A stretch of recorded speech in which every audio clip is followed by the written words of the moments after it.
Praise the lord. ప్రియమైన దేవుని బిడ్డలారా, దైవ సేవకులారా, నా ఫేస్బుక్, యూట్యూబ్, వాట్సాప్ ఫ్రెండ్స్ అని మీ అందరికీ కూడా నాకు హృదయపూర్వకమైన ధన్యవాదాలు చెల్లించుకుంటున్నాను. ప్రియమైన దేవుని బిడ్డలారా, మరి నేను మొదలెట్టిన ఈ యొక్క అంశం ఈ రోజుతో పూర్తవబోతుంది. అది ఏం చెప్పాను, ఎన్ని చెప్పాను, ఏ వాక్యాలు చెప్పాను, ఏ వాక్యాలు మీ ముందు పెట్టాను అన్న విషయం మీ అందరికీ తెలుసు. మరి ఇంకా గిద్యోను కోసం నేను మీకు వాక్యం పెట్టాలని చెప్పాను. ఎందుకంటే గిద్యోను వాగు అవతలకి ఆ యొక్క తలలను నరికి తీసుకురమ్మన్నారన్న విషయాన్ని కూడా నేను మీకు చెప్పాను. ఇక్కడ మీరు ఇప్పుడు గమనించవలసింది విషయం ఏంటంటే, నేను చెప్పినప్పుడు చాలాసార్లు ఒక మాట మీకు పదే పదే చెప్తున్నాను. అదేంటంటే ఊరి పేర్లు, మనుషుల పేర్లు, ఇంటి పేర్లు, చాలా అంతా కూడా మరి పితరుల పేర్లు ఆ పిల్లలకు పెట్టుకోవడం, ఒకే పేరు చాలా చోట్ల మనకి కనపడుతూ ఉంటుందని చెప్పాను. కాబట్టి అవి ఊరి పేర్లని వ్యక్తులు అనుకుంటా, లేదు వ్యక్తి పేర్లని ఊర్లు అనుకుంటలేదు. కాబట్టి ఇక్కడ కూడా బైబిల్ విషయాలు మనం చాలా మిస్అండర్స్టాండింగ్ చేసుకుంటున్నాం. అర్థం చేసుకునే విధానం మనకు అర్థం కావట్లేదు. ఎందుకంటే మనం ఒక దాని మీద ఎక్కువ ఫోకస్ పెట్టబట్టి, ఒక పేరేంటి ఇది అదే కదా అని ఫిక్స్ అయిపోతున్నాం అంతే తప్ప, అది ఊరి పేరా, మనిషి పేరా, లేకపోతే అడవుల పేరా, నదుల పేర్లా ఏంటనేది గమనించట్లేదు. ఎందుకు గమనించట్లేదంటే వాక్యం చదవట్లేదు. వాక్యం చదివితే అది ఏంటనేది మనకి అర్థమైపోద్ది. నేను ఫస్ట్లోనే చెప్పడం కొన్ని చెప్పుకుంటూ వచ్చాను ఫస్ట్లోంచి. తర్వాత అంటే ఈ యొక్క మెసేజ్ స్టార్ట్ చేసిన ఫస్ట్ నుంచి కాదు, అంతకుముందు నుంచి కూడా యెషయా ప్రసంగం నుంచి స్టార్ట్ చేశాను నేను. యెషయాది అంటే ఎంతమంది ఏంటి అని చాలాసార్లు చెప్పాను. దావీదు మహారాజు తండ్రి యెషయా అంటారు కానీ అతను యెషయా కాదు అని చెప్పాను. అతని పేరు యెషయా, కానీ అతని వృత్తి రాజవృత్తి కాదు. సౌలు మహారాజు దగ్గర ఒక పనివాడ యెషయా అని చెప్పాను. ప్రవక్త అయిన యెషయా ఒకరున్నారని చెప్పాను. రాజు అయిన యెషయా ఒకరున్నారని చెప్పాను. మొత్తం 3 యెషయాలను చూపించాను. వీళ్ళిద్దరిని పక్కన పెట్టేసి ఈ దావీదు తండ్రి రాజు మాత్రమే యెషయా అనుకుంటారు. తర్వాత ఈ యొక్క సమూయేలు ప్రవక్తతో దేవుడు కూడా మాట్లాడి, వెళ్ళి యెషయా కుమారులలో నీవు ఒకరిని రాజుగా చేయమన్నప్పుడు, ఇతను కూడా రాజే కదా, ఇతను వృద్ధాప్యానికి వచ్చాడు కదా, 8 మంది కొడుకులు ఉన్నారు కదా అంటే, దావీదుతో 8 మంది, 8 కొడుకులు ఉన్నారు కదా, వీళ్ళని మనం మైండ్లో ఆ రకంగా ఫిక్స్ అయ్యాం. కానీ విషయం ఏంటంటే, సౌలు మహారాజు దగ్గర ఇతను ఎవరో దావీదు తండ్రి పని చేస్తాడు. అవి కూడా నేను చెప్పుకుంటూ వచ్చేసాను. చాలా ప్రసంగాలు, చాలా వాక్యాలతో, చాలా విషయాలు, చాలా వివరంగా, చాలా చాలా క్లారిటీగా, టైం పట్టినా పర్వాలేదని నేను చాలా దాన్ని విశ్లేషిస్తూ కూడా ఎంతో చక్కగా చెప్పిన రోజులు కూడా ఉన్నాయి. రోజులు కాదు, ఎప్పుడు అలానే చెప్తూ ఉంటాను. నేను టైం తీసుకోవడానికన్నా ఇష్టపడతాను తప్ప ఇష్టాసారంగా చెప్పడానికి ఇష్టపడను. ఎందుకంటే మనం దొరుకుతామని కాదు, విన్న మీరు చెప్పే నా నుంచి తప్పులు వస్తే మీరు అదే ఫిక్స్ అయిపోతారు. నేను కూడా బైబిల్ చదవలేనంత వరకు, నాకు తెలియనంత వరకు, నేను ఎవరి దగ్గర వినలేనంత వరకు కూడా దావీదు తండ్రి యెషయా అనుకున్నాను. తర్వాత తెలిసింది నాకు తెలిసిన బైబిల్ అంతా సున్నా, నా జ్ఞానం అంతా సున్నా, నేను ఎందుకు పంచాను ఒక పెద్ద గుడ్డు సున్నా అని నాకు అప్పుడు అర్థమైంది. కొంతమంది బైబిల్ చెప్తున్నప్పుడు వినాలి, లేదా మనం చదవాలి. మనం చదివిన ఆ జ్ఞానం దేవుడు ఇవ్వకపోతే శూన్యమే జ్ఞానం అంతా కూడా. అందుకే దేవుడు ఒక మాట చెప్తున్నాను, నీవు జ్ఞాననని విర్రవీగిపోకు. నీ జ్ఞానం నా దృష్టిలో వెర్రితనము అంటే పిచ్చితనము. నా పిచ్చితనం కూడా జ్ఞానతనమే అని దేవుడు చెప్తున్నాడు ఇక్కడ కొరింథీల.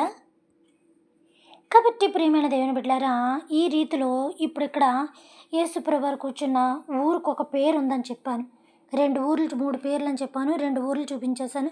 ఇప్పుడు చివరిగా చూపించబోతుంది 3వ ఊరు. మనుషులు, ఊరుల పేర్లు, గిద్యోను దగ్గరికి తలలంతా నరికి తీసుకురావడం, మొత్తం ఇవంతా కూడా ఈ యొక్క వాక్యంలో వచ్చేస్తాయి. చివరిగా చెప్తానని చెప్పాను. నేను నా యొక్క ఫోటో కూడా పెట్టడం జరిగింది. కాబట్టి ఈరోజు ఈ సబ్జెక్టుని మనం ముగించేసుకుంటే, రేపు దినం నుంచి దేవుడు ఏది బయలుపరిస్తే దాని యొక్క గుండా మనం వెళదాం. చూడండి ప్రియమైన దేవుని బిడ్డలారా, న్యాయాధిపతులు 7వ అధ్యాయము 23వ వచనం చదువుతున్నాను. 24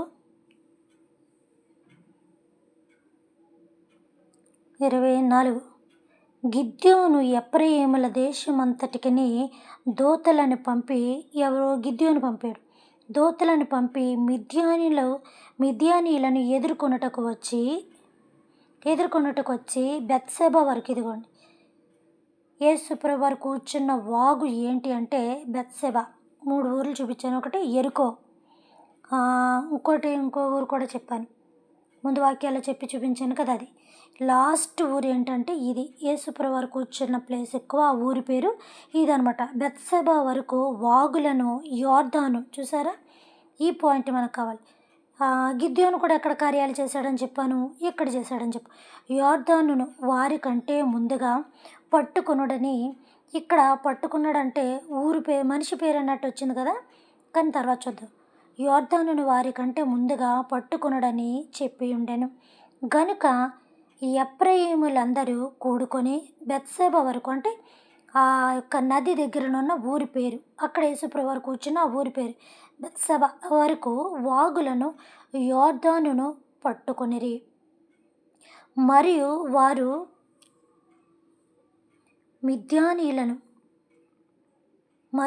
మిద్యానీయుల అధిపతి అయిన హోరేబు. చూసారా, హోరేబ్ అన్నది బండ పేరు, హోరేబ్ అన్నది ఊరి పేరు. ఇక్కడ ఊరు కాదు, ఏరు కాదు, బండ కాదు. ఇక్కడ ఏంటంటే మనిషి, ఇతను మనిషి. అప్పుడు చెప్పాను కదా, ఈ ఊరి పేర్లు మనిషి పేర్లు నాకు కొంచెం తేడా తెలియట్లేదు, లాస్ట్లో చెప్తాను దాని విషయాలు ఇంకా ఉన్నానని. ఇదనమాట. హోరేబు జెబియేలు అను ఇద్దరిని పట్టుకొని హోరేబు బండ మీద హోరేబును చంపిరి. చూసారా, హోరేబ్ అనే బండ ఉంది, హోరేబ్ అనే మనిషి ఉన్నాడు. ఆ హోరేబ్ అనే బండ మీద ఈ హోరేబ్ అనే మనిషిని చంపారు. జెబియేలు ద్రాక్షల తోట యొద్ద జేబేలును కూడా అక్కడే చంపారు. చంపి మిద్యానీయులను తరుముకొని పోయిరి. అంటే ఇదంతా శత్రువులకి సంబంధించిన విషయం. హోరేబు జేబేలును తలలను యోర్దాను అవతలికి గిద్యోనుల యొద్దకు తెచ్చిరి. చూసారా, తలలను యోర్దాను అవతలికి గిద్యోను వద్దకు తెచ్చిరి. ఇక్కడ చంపిరి. ఇక్కడ బండ ఉంది, మనిషి ఉన్నాడు, ఒకటే పేరు. ఇప్పుడు ఇక్కడ మీరు గమనించాలి ప్రియమైన దేవుని బిడ్డలారా, ఇప్పుడు దాకా నేను చెప్పింది నిజమా అబద్ధమా నన్ను పక్కన పెట్టండి, వాక్యాన్ని మాత్రమే లెక్కల్లోకి తీసుకోండి. నేను చాలాసార్లు చెప్తున్నాను, మనం చదివేటప్పుడు అది వ్యక్తికి సంబంధించిన విషయమా, దేవుని శక్తికి సంబంధించిన విషయమా, దుష్ట శక్తికి సంబంధించిన విషయమా, దేనికి సంబంధించిన విషయమని బైబిల్ని చదివినప్పుడు గమనించాలి ఎక్కువ. మనం గమనించేసామంటే లోకానుసారమైన జ్ఞానం వచ్చేస్తుంది. దేవుని యొక్క జ్ఞానాన్ని అనుసంధానం చేసుకుంటూ దాని వెంబడి మనం పర్టికులర్గా చదువుకుంటూ వెళ్తూ, కొంతమంది అనుభవం యొక్క శాలీలు, అంటే బైబిల్లో పండితులు కలిగిన వారు, అనుభవం కలిగిన వారు మనకంటే ముందుగా ఎంతో సువార్త చేసి, పరిచర్య చేసి, సేవ చేసి, బైబిల్ 1కి 9 సార్లు, 10 సార్లు, 20 సార్లు చదివిన యొక్క వాళ్ళ దగ్గర చాలా అనుభవాలు ఉంటాయి. ఒక్కసారి ఒక్క పారాగ్రాఫ్ చదివితే తెలుస్తుంది మన ఓపిక ఎంతో, మన బలం ఎంతో, మన శక్తి ఎంతో. బైబిల్ పూర్తి చేసిన వాళ్ళు నిజంగా మహానుభావులు అనొచ్చు. మహానుభావులు అనే కన్నా వాళ్ళకి దేవుడు ఒక అద్భుతమైన వరం ఇచ్చాడని చెప్పచ్చు. చేసిన వాడిని అందరూ మెచ్చుకుంటారు, మంచి పని చేసిన వాడిని అందరూ మెచ్చుకుంటారు, కొండెక్కిన వాడిని అందరూ మెచ్చుకుంటారు, కొండ కింద ఉన్నవాడిని అందరూ నొచ్చుకుంటారు. ఎందుకంటే కొండెక్కినోడికి తెలుస్తుంది ఆ బరువు భారం, ఆ విజయం పొందుకున్న ఆనందం అతనికి తెలుస్తుంది. కొండెక్కలేనోడికి తెలుస్తుంది వాడి ఒంటి భారము, ఆ బద్ధకత్వం, దాని యొక్క అది చూడగానే ఇంకా భయపడిపోతాడు. ఎక్కడం పక్కనట్టండి, అది చూడగానే భయం పుట్టుకుంటూ ఉంటుంది. భయం అనేది ప్రతి మనిషికి అన్ని రకాలుగా ఆవరించి ఉన్నది. చాలాసార్లు చెప్పాను, మనిషి భూమి మీద భయపడుతుంది దేనికి అంటే ప్రాణానికి మాత్రమే భయపడుతున్నాడు, ఇక దేనికి భయపడుతున్నాడు. జీవితం అంతా భయంతో ఉంటుందని చెప్తున్నాను. సరే ప్రియమైన దేవుని బిడ్డలారా, విషయం వేరేగా టాపిక్ డైవర్ట్ అవ్వకుండా మళ్ళీ మనం ఇందులోకి వద్దాం. చూసారు కదా, ఇక్కడ ఏముంది, మనిషి పేర్లు, వ్యక్తి పేర్లు, ఊరి పేర్లు అన్నీ ఉన్నాయి. అక్కడ బెత్షెబ వరకు తరిమారని యేసుప్రభువారు అదే ఆ ప్లేస్‌లో అక్కడ యోర్దాను నది దగ్గర కూర్చున్నారని చెప్పాను. ఈ యొక్క విషయాలు ఇక్కడ ఏంటంటే న్యాయాధిపతులు. నేను న్యాయాధిపతులు చెప్పినప్పుడు చాలా క్షుణ్ణంగా చెప్పాను. ఏ న్యాయాధిపతి ఎందుకొచ్చాడు? ఎప్పుడు ఎంతకాలం పరిపాలన చేశారు? ఒక్కొక్కళ్ళు 40 సంవత్సరాలు చేశాను. ఈ న్యాయాధిపతుల్లో ఒక lady, one of the lady అని చెప్పాను. ఆవిడ చాలా పవర్‌ఫుల్ లేడీ అని చెప్పాను. ఆవిడే తీర్పులు తీర్చు దెబోరా అని కూడా చెప్పాను. కాబట్టి ప్రియమైన దేవుని బిడ్డలారా, ఈ యొక్క 12 మంది పాత నిబంధనలో యాకోబుకు సంబంధించిన 12 మంది కొడుకులంటారు. 12 మంది సంతానములో ఒక ఆమె ఆడపిల్ల కూడా ఉందని మనం గుర్తించాలి.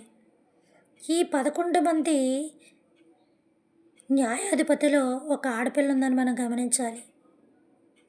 దేవుని సువార్త చేసిన 11 మంది శిష్యులతో పాటు తెల్లవారుజామున అక్కడికి వెళ్ళిన మార్తా మరియలు ఇంపార్టెంట్ గుర్తించాలి.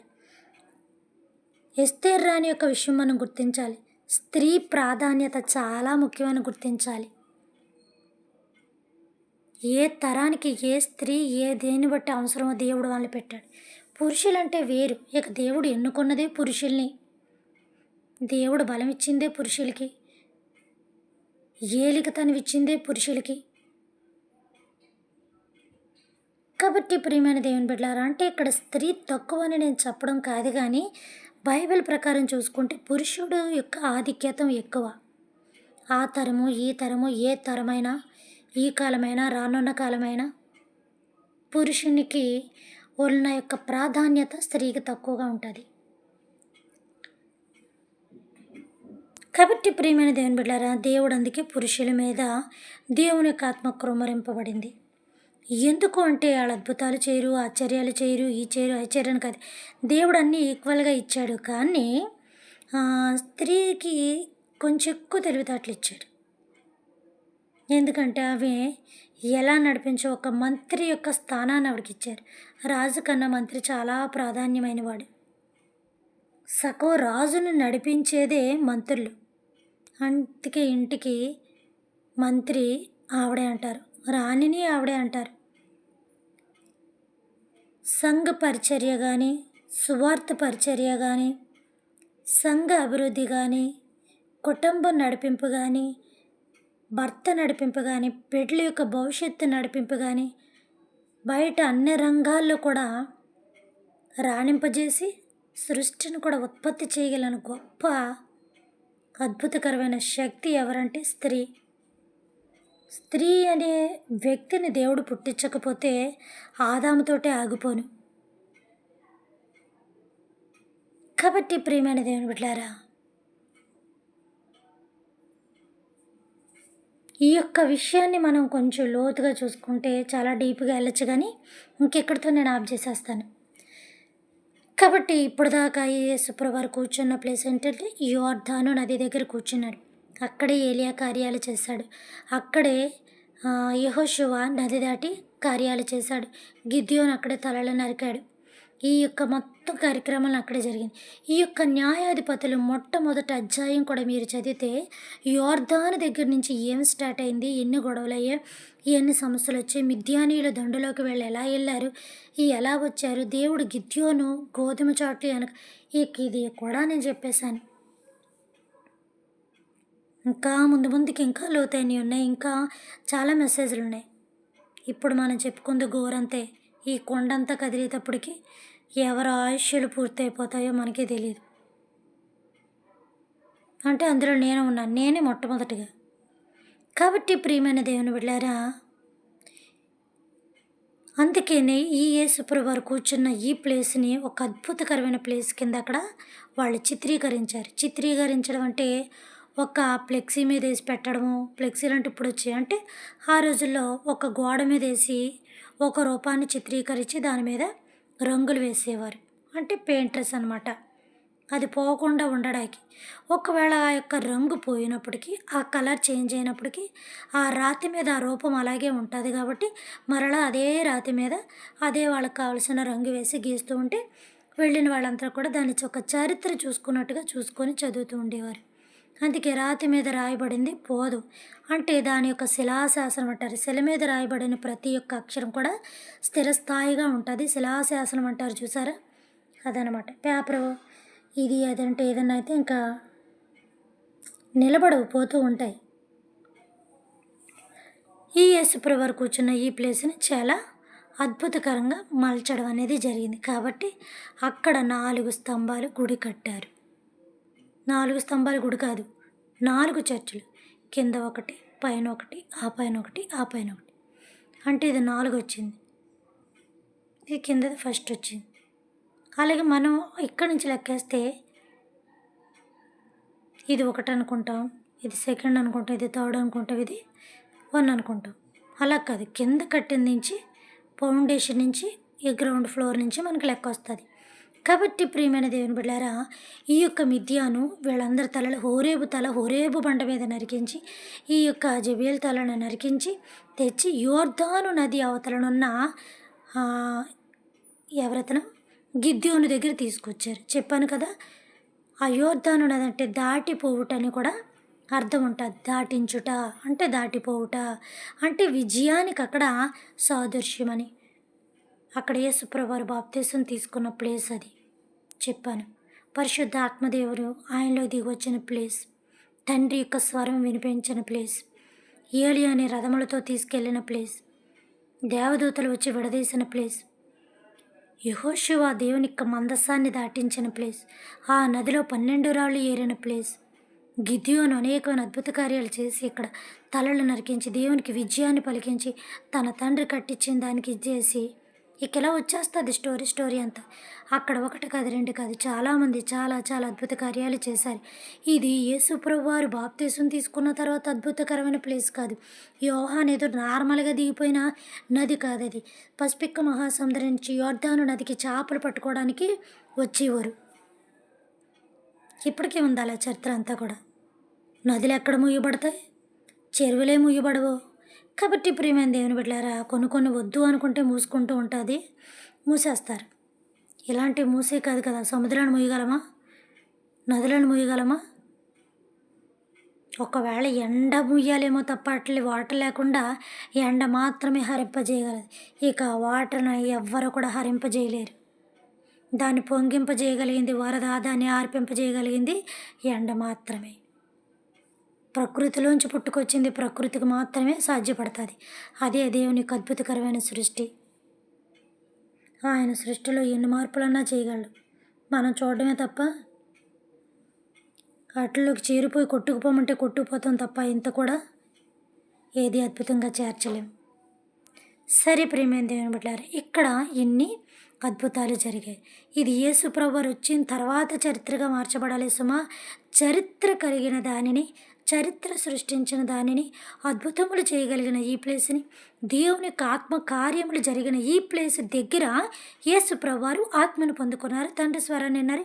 ఈయన ఇక్కడ రక్షకుడుగా మారిన అద్భుతకరమైన ప్లేసు యోర్దాను నది. నేను ముందు నుంచి నది అంటున్నాను. అక్కడ మీకు వాక్యం కూడా చదివి చెప్తున్నాను. మరి ఎంతమంది మీరు అబ్జర్వేషన్ చేసుకున్నారని మీకు తెలియాలి. ఆయన కూర్చున్న ఆ ప్లేసు యోర్దాను నది. అది ఒకప్పుడు అడవి. ఆయన రాత్రులు వెళ్ళి కూర్చున్నాడు. ఇప్పుడు ఇక్కడి నుంచి నేను ముగిస్తున్నాను. ఒక్క మాట మీకు వదిలేసి నేను ముగించేస్తాను. కానీ ఇక ఆ మాట బట్టి నేను ప్రసంగం చేయను, చెప్పను. నేను చెప్పే ఈ అంశాలు చెప్పుకుంటూ పోయినప్పుడు అప్పటిదాకా నేనుంటే, ఇవన్నీ నేను ఇవ్వగలిగితే ఆ యొక్క సత్యాన్ని కూడా నేను బయట పెడతాను. ఒక మాట నేను మీకు చెప్పి నేను ముగిస్తాను. ఇదైతే ఇంతవరకు ఇలా జరిగింది కాబట్టి అక్కడ అద్భుతకరమైన ప్లేస్ కాబట్టి, దేవుని ఆత్మలు పొందుకున్న ప్లేస్ కాబట్టి యేసుప్రభు వారు అక్కడ కూర్చోవడం జరిగింది. ఇప్పుడు తరతరాల నుంచి తండ్రి దగ్గర నుంచి అక్కడ కార్యాలు జరుగుతూ వస్తున్నాయి. కాబట్టి చివరిగా మీకు ఒక ప్రశ్న వేసి నేను ముగిస్తాను. ఇంకా అంతా అర్థమైపోయింది కాబట్టి, అంతా వినేశారు కాబట్టి ఇక ఎక్కువ చెప్పుకోవాల్సిన అవసరం లేదు. మీకు యోర్దాను అని వచ్చిందంటే యేసుప్రభు బాప్తీసం తీసుకున్న ప్లేసు. యోర్దాను అని వచ్చిందంటే యోహాను యేసుప్రభు వారికి ఇచ్చిన ప్లేసు. ఇప్పుడు విన్నారు కాబట్టి ఈ యొక్క యోర్దాను దగ్గర ఇన్ని కార్యాలు జరిగాయి కదా అని మీకు వచ్చేయాలి. మీరు చదివినప్పుడు ఇంకే కార్యాలు జరిగాయో ఇక మీకు అర్థమైపోద్ది. ఇప్పుడు నేను ముగిస్తున్నాను. ఒక ప్రశ్న మీకు వదలాలనుకుంటున్నాను. ఇక్కడ కూర్చున్న వ్యక్తి ఎవరు? నీకు పిచ్చుంది అని మీరు అనొచ్చు. ఈ ప్రసంగాన్ని మీరు ఎప్పుడు మొదలెట్టారు, ఎప్పుడు చెప్పారు, ఎప్పుడు ఇది చేశారు? ఇప్పుడు కదా క్లారిటీ ఇచ్చారు, ఇప్పుడు కదా వాక్యం ద్వారా మెసేజ్ ద్వారా అన్నీ క్లారిటీ ఇచ్చారు. యేసుప్రభువారు అని చెప్పారు కదా క్లియర్గా. మళ్ళీ అక్కడ కూర్చున్న వ్యక్తి ఎవరు అని మీరు అడుగుతున్నారు ఏంటి? చెప్తున్నా మీరు పిచ్చోరా, వింటున్నా మేం పిచ్చోళ్ళమా అనొచ్చు. చెప్తున్నా నేను పిచ్చిదాన్ని అయినప్పుడు ఇవి వైట్ పేపరు, ఇవి బ్లాక్ అక్షరాలు, నా చేతిలో ఉన్న pen blue, white and blue ఉంది. కొంచెం నాకు మైండ్ పనిచేస్తుందని నేను అనుకుంటున్నాను. ఒకవేళ నేను తప్పు చదివినా మీ బైబిల్లో ఈ అక్షరాలు ఎలా ఉండకూడదు కదా. మిమ్మల్ని ఏదో మబ్బు పెట్టాలి, మాయ చెయ్యాలి, ఏదో ఒక వింతగా మాట్లాడితే ఏదో జరుగుతుంది అన్నట్టుగా, లేకపోతే నాకు నేనేదో ఒక గొప్పతనాన్ని క్రియేట్ చేసుకోవాలి అన్నట్టుగాను, లేకపోతే ఇంకేముంది అన్నట్టుగా ఉంది, ఇంకా ఏదో ఉంది. కాబట్టి ప్రియమైన దేవుని బిడ్డలారా, ఇక్కడనే ముగిస్తున్నాను. ఇది దేవుడు ఆశీర్వదించి నాకు చివరిదాకా ఆయుషిస్తే అప్పుడు పూర్తి చేస్తాను. ఇది ఇప్పుడప్పుడే మొదలెట్టే అంశం కాదు. ఇక్కడ కూర్చున్న ఈ వ్యక్తి ఎవరు? పరలోకమందున్న మా తండ్రి, మీ నామము పరిశుద్ధపరచబడును గాక, మీ రాజ్యం వచ్చును గాక, మీ చిత్తము పరలోకమందును నెరవేరినట్లు భూమి అందును నెరవేరును గాక. మనదైన ఆహారం నేడు మాకు దయచేయమయ్యా. మా భువనస్థల అపరాధములను మేము క్షమించిన ప్రకారము మా అపరాధములను మీరును క్షమించండి తండ్రి. మమ్మల్ని శోధన నుంచి కాకడిని తప్పించము నాయన. రాజ్యము, శక్తి, మహిమ నిరంతరం మీరే ఉన్నారు తండ్రి. ఆమేన్. Good night. దేవుడు మనందరినీ దీవించి ఆశీర్వదించును గాక. ఆమేన్. రేపు దినాన్ని ఇంకో విషయంతో మనం మాట్లాడుకుందాం.